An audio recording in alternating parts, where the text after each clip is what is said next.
Here we have my Jaguar X-type from 2002. It's a 3-liter V6 with 231 horsepower, or at least when it left the factory almost 20 years ago. It did 0 to 100 in 7.5 seconds.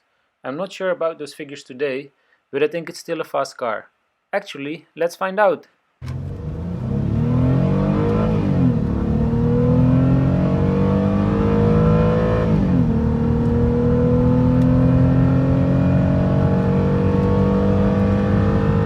So yeah, 8 seconds to 100, it's still okay for me.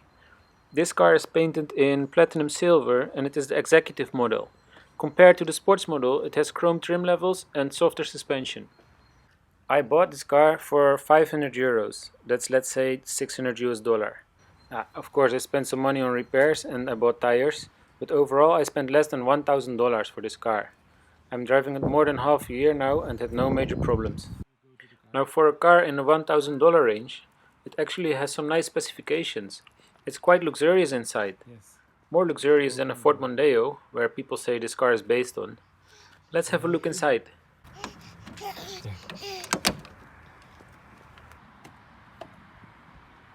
1, 2, 3.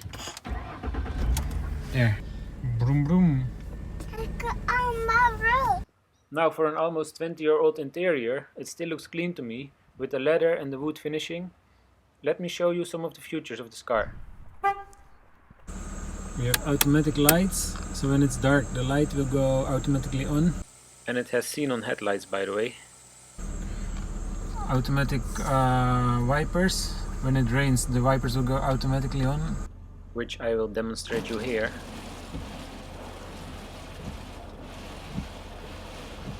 Here we have the center screen with heated seats.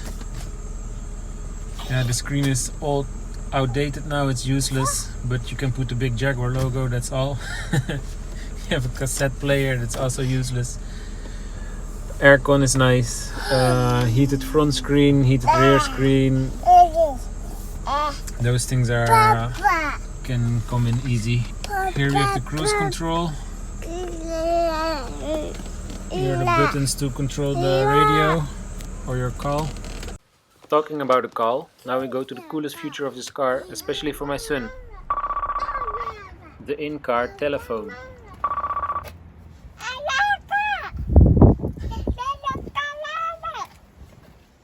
And here we have the J for Jaguar. Yes. The sport mode, very important. I always leave it in S. And of course the sunroof, really nice in summertime. Oh no! Hello. Can you open the window? Oh. Yep, for electric windows, why not?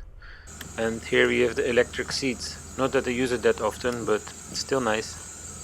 Want to get out? Give me a hand.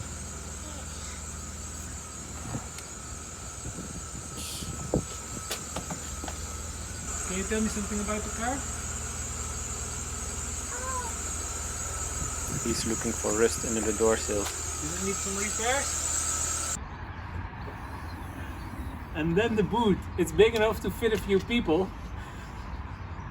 Another thing I like about this car, it has an all-wheel drive system, so you can drive it all the way to the beach and come to places where other people cannot come with their car. Or you can use it to pull some trees in the garden, it's strong enough. And you can have fun in the snow, of course.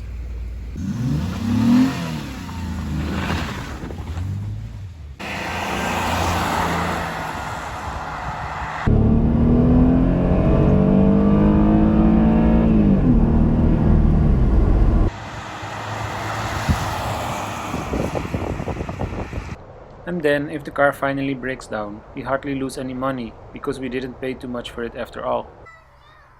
Now, if you're a bit of a handyman and you like do-it-yourself projects, this can be the perfect cheap car to run. Parts are easy to find and inexpensive.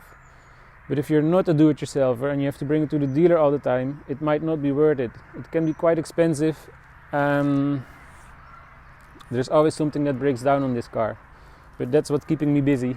Thank you for watching and please subscribe.